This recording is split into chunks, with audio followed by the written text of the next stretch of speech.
হযরতে ফাতেমা বিনত আসাদ তিনি একদিন নবীজির কাছে গেলেন।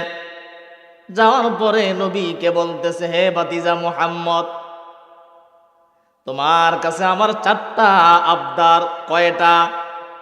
সবাই বলেন কয়টা? ভাতিজা মুহাম্মদ, তোমার কাছে আমার 4টা আবদার রে।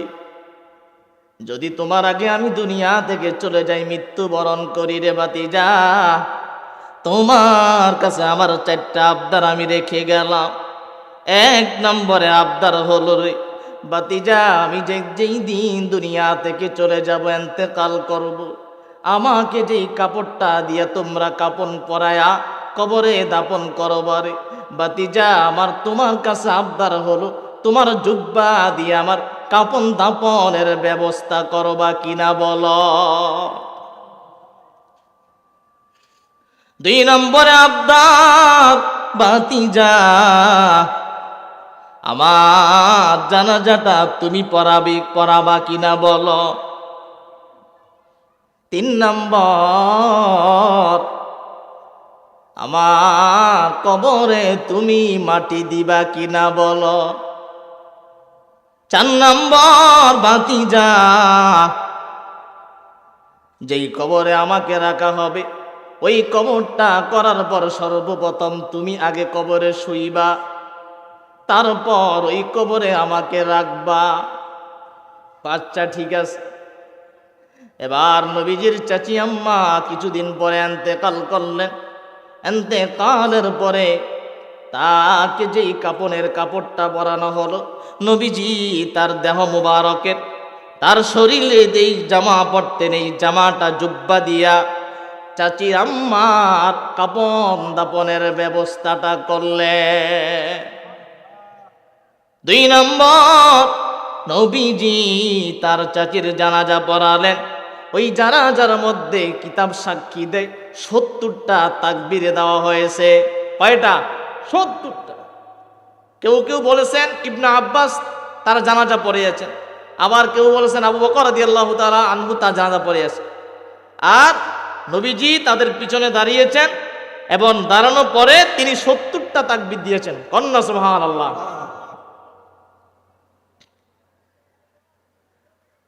3 নম্বর, তাকে যখন কবরে রাখা হয় তখন নবীজি তার কবরে মাটি দিলেন। 4 নম্বরে, কবরে রাখানোর আগে সাহাবায়ে কেরাম চতুর্পাশে দাঁড়িয়ে আছেন। এমন সময় নবীজি তার কবরের মধ্যে শুইলেন। সাহাবায়ে কেরাম প্রশ্ন করল, ইয়া রাসূলুল্লাহ, কেন আপনি আপনার চাচি আম্মার কবরে আপনি শুইলেন?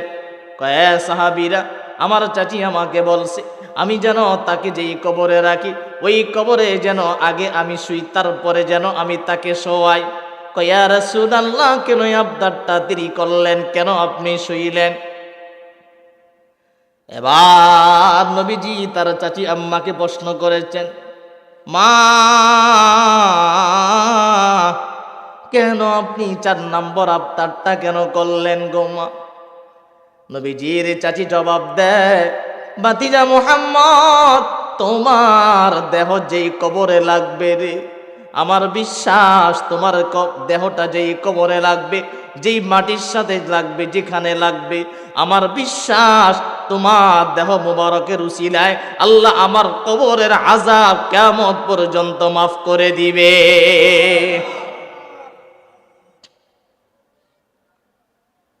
তাহলে মরণ সত্য, কবরে যাওয়া সত্য, আযাবও সত্য, শান্তিও সত্য। কন্যা সুবহানাল্লাহ। এবারে 4 নম্বর, দাউদ নবী নামে একজন নবী ছিলেন দুনিয়ায়।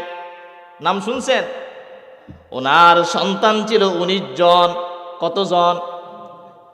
সন্তানদেরকে একদিন ডাকলেন, ডাকার পর এবার সন্তানদেরকে বলতেছে, এ আমার সন্তানেরা, বলো তো তোমাদের কাছে আমার 3টা প্রশ্ন।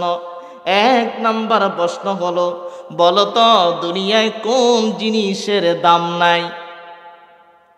2 নম্বর প্রশ্ন, বলো তো দুনিয়ায় কোন জিনিসটা সবচেয়ে বেশি কাছে পাওয়া যায়? তিন নম্বর প্রশ্ন রে, বলো তো দুনিয়ায় কোন জিনিসটা সবচেয়ে বেশি দূরে পাওয়া যায়? দাউদ নবীর এক একজন সন্তান এক এক জবাব দেয়, ওনার প্রশ্নের উত্তর বুঝে আসে না। ওনার যোগ্য সন্তান হযরতে সুলাইমান আলাইহিস সালাতু ওয়াস সালাম, তিনি বসে বসে বাবার প্রশ্ন শুনে কান্না করতেছেন। এবার দাউদ নবী বলে, বাবা সুলাইমান তুমি কেন কান্না করো? মনে হয় তোমার কাছে প্রশ্নের জবাব আছে, বলো। সুলাইমান নবী বলে, বাবা আপনি যে প্রশ্ন করেছেন, এক নম্বর, দুনিয়াতে কোন জিনিসের দাম নাই রে বাবা? ওই জিনিসটার কিছু না, দুনিয়াতে মানুষের কোনো দাম নাই। যে মানুষের দাম সবচেয়ে বেশি, এই মানুষটা এন্তেকালের পরে আর কোনো দাম নাই। মুসল্লিদের কাছে ইমামের দাম আছে জীবিত অবস্থায়, স্বামীর কাছে স্ত্রীর দাম আছে, স্ত্রীর কাছে স্বামীর দাম আছে, সন্তানের কাছে বাবার দাম আছে, বাবার কাছে সন্তানের দাম আছে, পাড়া প্রতিবেশী আত্মীয় স্বজনের কাছে দাম আছে। কিন্তু মরণের পর কারো কাছে কারো কোনো দাম নাই। কেউ রাখবে আপনাকে? বলেন তো, রাখবে? রাখবে? এই কথা বলার পর দাউদ নবী বলে, বাবা তোমার কথাটা সত্য, এটা বাস্তব কথা। এবার দুই নম্বর, বলো তো দুনিয়ায় কোন জিনিসটা সবচেয়ে বেশি কাছে পাওয়া যায় রে? সুলাইমান নবী ডাক দিয়া বলে, রে বাবা, দুনিয়াতে মৃত্যুর ফেরেশতাকে যত কাছে পাওয়া যায়, মা বাবা আত্মীয় স্বজন পাড়া প্রতিবেশী তাদেরকে এত কাছে পাওয়া যায় না। বাবা সত্য। তিন নম্বর, বাবা দুনিয়াতে কোন জিনিসটা সবচেয়ে বেশি দূরে? সুলাইমান নবী বলে, বাবা ঘরের সামনে কবর, মসজিদের গুরুস্থানে কবর, দোকানের সামনে কবর, রাস্তার আশেপাশে কবর, পুকুরের উত্তর পূর্ব পশ্চিম দক্ষিণ কর্নারে কবর, বাঁশগাছতলে কবর, আশেপাশে কবর, বাগানের মধ্যে কবর। গোবর। এই বাংলাদেশ থেকে 1 মিনিটে সারা পৃথিবীর খবর নেওয়া যায়, কিন্তু ঘরের সামনে কবর, বাঁশগাছতলে কবর, মসজিদের গোরস্থানের কবর কিয়ামত পর্যন্ত চলে যায়, তাদের খবর আমরা কোনোদিন পাই না। আমার বানের বাবাজিরা রে, 5 নম্বর নবীজি বলেন, 2টা জিনিস বনি আদম অপছন্দ করে। কয়টা? 2টা জিনিস বনি আদম অপছন্দ করে। কয়টা? সবাই বলে কয়টা? 2টা। 1 নম্বর হলো ওয়াকরাউল মাউত, মৃত্যুটা বনি আদম অপছন্দ করে। কেউ মরতে চায় না, কেউ মরতে চায় না, সবাই থাকতে চায়, বাঁচতে চায়। আল মাউতু খায়রুল লিল মুমিনি মিনাল ফিতনা, ইমানদারের জন্য মৃত্যুটা দুনিয়ার ফিতনা থেকে অতি উত্তম। এই জন্য দেখবেন সমাজে যারা ভালো মানুষ, তাদেরকে আল্লাহ দুনিয়া থেকে অতি তাড়াতাড়ি নিয়ে যায়, ঠিক না বেঠিক? আর যারা খারাপ, এদেরকে হায়াত বেশি দেয়, সময় বেশি দেয়। কারণ ইমানদার যদি দুনিয়ার ফিতনার মধ্যে পড়ে যায়, হতে পারে তার ইমানটা চলে যেতে পারে। এই জন্য আমার আল্লাহ ইমানদারের হায়াত দেয় কম, অতি অল্প সময় তাকে দুনিয়া থেকে নিয়ে যায়। আল মাউতু খায়রুল লিল মুমিনি মিনাল ফিতনা, ইমানদারের জন্য দুনিয়ার ফিতনা থেকে মৃত্যুটা অতি উত্তম। 2 নম্বর, বনি আদম যেই জিনিসটাকে অপছন্দ করে রে, ওয়ায়াকরাহু কিল্লাতুল মাল, অল্প সম্পদ, কম টাকা, কম গাড়ি, কম বাড়ি, এটা বনি আদম পছন্দ করে না। যার আছে সাইকেল সে চায় হুন্ডা, যার আছে হুন্ডা সে চায় প্রাইভেট কার, যার আছে একতলা বাড়ি সে চায় দোতলা বাড়ি, যার আছে গ্রামে বাড়ি সে চায় শহরে বাড়ি। কম টাকা কম সম্পদ কম অর্থ এটা বনি আদম পছন্দ করে না। অথচ নবী বলেন ওয়াকিল্লাতুল মালি আকাল্লু লিল হিসাব, যার কম সম্পদ আছে কম টাকা আছে সেই হাসরের ময়দানে ধনীর চাইতে 500 বছর আগে জান্নাতে যাইবে। আরো জোরে বলেন না সুবহানাল্লাহ। এবার আসেন 6 নাম্বার। এই অত্র এলাকায় যদি একজন এমপি আসেন, মন্ত্রী আসেন, কোন চেয়ারম্যান আসেন, বড় রাষ্ট্রপতি যদি আসেন, বড় শিল্পপতি যদি আসেন, বলেন তো এলাকার কবরের আযাব চলবে না বন্ধ হবে? চলবে। বন্ধ হবে না চলবে? চলবে। অথচ দেখেন আজকে মাহফিল সাজাইলেন, বেহেশতের বাগান সাজাইলেন, কত আলেম আসবেন, উলামায়ে কেরাম আসবেন, পীর সাহেব আসবেন, হুফাজে কেরাম আসবেন, নেককার মানুষ আসবেন, ইমানদার ব্যক্তিরা আসবেন। আসবে কি আসবে না? আমার প্রাণের বাবাজিরা, নবীজি বলেন কোন এলাকা রাস্তা জিয়া যদি কোনো আলেম অথবা কোনো তালিবুল ইলম,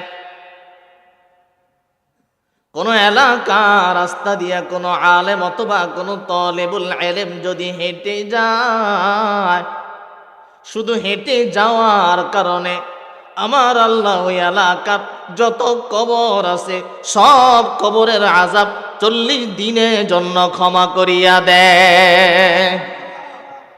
কতদিন? 40 দিন। 7 নম্বরে নবীজির একজন সাহাবী হযরতে উসমান গনি রাদিয়াল্লাহু তাআলা আনহু নাম শুনছেন?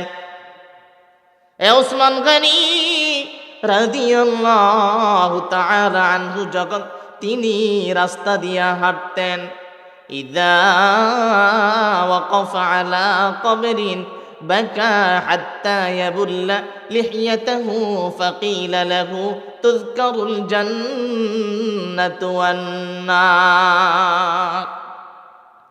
এ উসমান গনি রাদিয়াল্লাহু তাআলা আনহু যখন কোন রাস্তা দিয়ে হেঁটে যেতেন, যখন কোন কবর তার সামনে পড়ত, কবরের পাশে তিনি দাঁড়ায়া বাকা হাত্তা ইয়াবুল্লা লিহিয়াতাহু, কানতে কানতে কানতে তার দাড়িগুলো ভিজে যাইত।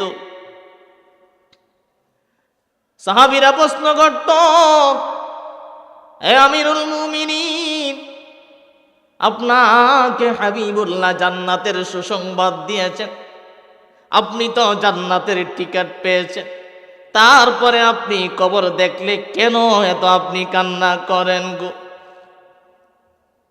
এবার উসমান গনি রাদিয়াল্লাহু তাআলা আনহু ডাক দিয়ে বলে, হে আমার সঙ্গী সাথীরা, নবীজি বলছেন ইন্নাল কবরা আউয়ালু মানজিলিম মিন মানাজিলিল আখিরাহ।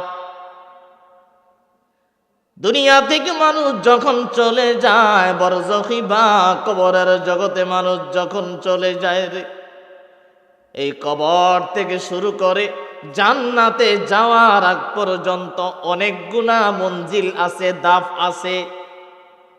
কবর আছে, হাসর আছে, আখিরাত আছে, জান্নাত আছে, জাহান্নাম আছে, ফুলসিরাত আছে, আছে কি নাই? উসমান গনি বলে, যার কবরটা শান্তি হয়ে যাবে, যেই ব্যক্তি কবরের মধ্যে মুক্তি পেয়ে যাবে, যেই ব্যক্তি কবরটা জান্নাতের বাগান করায়া নিবে, ওই ব্যক্তি আর আখিরাতের কোন জায়গায় সে আর সমস্যার মধ্যে পড়বে না। কবর যার মুক্তি হয়ে যাবে, বাকি সব তার মুক্তি হয়ে যাবে। কন্যা সুবহানাল্লাহ। রিয়াদুস সালিহিনের একটি হাদিস আসছে, এই হাদিসের মধ্যে নবীজি বলেছেন, 954 না 56 নম্বর হাদিস, ওই কিতাবের অধ্যায় হয়েছে 20টা অধ্যায় রয়েছে। ওই কিতাবের মধ্যে হাদিস আসছে 1905টা হাদিস। কিতাবটি লিখেছেন ইমাম নববী রাহমাতুল্লাহি আলাইহি। ওই কিতাবের 956 নম্বর হাদিসে নবীজি বলেন, قال رسول الله صلى الله عليه وسلم মানুষ যখন ইন্তেকাল করে রে, তার আমলের সব দরজা বন্ধ হয়ে যায়। লাশ হয়ে গেলে আর নামাজ পড়তে পারবে? সব বন্ধ হয়ে যায়। তবে নবীজি বলছেন 3টা আমলের দরজা আল্লাহ খুলে রাখেন। কয়টা? 1 নম্বর নবী বলেন, ইল্লা মিন সাদাকাতিন জারিয়া। 1 নম্বর, দুনিয়াতে আপনি যদি একটা মসজিদ করে যান,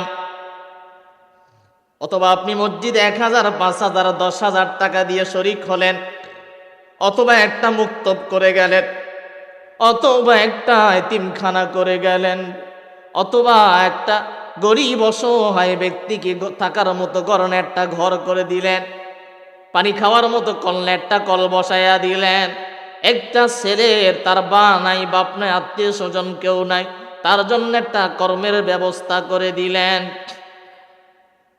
এই সদকায়ে জারিয়া আপনি যে ভালো কাজগুলো করে গেলেন, মসজিদ করলেন, মুক্তব করলেন, মাদ্রাসা করে গেলেন, এই সদকায়ে জারিয়া আপনি দুনিয়া থেকে চলে গেলেন, এই মসজিদে দান সদকা করলেন, যত মানুষ কিয়ামত পর্যন্ত নামাজ পড়বে, এতিমখানায় যত এতিম ছাত্ররা পড়ালেখা করবে, মুক্তবে যত ছাত্ররা কোরআন তেলাওয়াত করবে, এই পানি খায়া যত মানুষ তার রুটা কলিজাকে ঠান্ডা করবে, ওই মানুষে যেই আমল 1 লাখ করবে, আমল 1 লাখ করার পর তার আমল নামায় যেই সওয়াব অর্জন হবে, এর সম পরিমাণ সওয়াব কিয়ামত পর্যন্ত আপনার কবরে আমার আল্লাহ দিতেই থাকবে। 2 নম্বর, আও ইউনতাফাউ বিহি ইলমুন আও ওয়ালাদুন সালিহুন ইয়াদউ লাহু।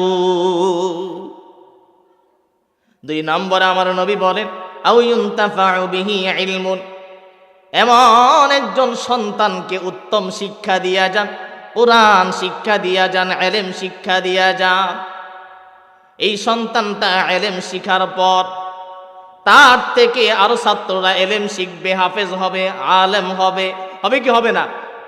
এই উপকারী ইলম, এটাকে বলা হয় উপকারী ইলম। যেমন একজন হাফেজ, সে হাফেজ হয়েছে, হাফেজ হওয়ার পর আরেকটা ছাত্রকে সে হাফেজ বানিয়েছে, এটাকে বলা উপকারী ইলম।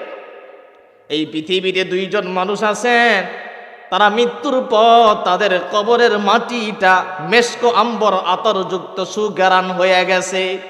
সুবহানাল্লাহ বলে। কয়জন ব্যক্তি? তার মধ্যে একজন হলো পুরুষ, আরেকজন হলো নারী।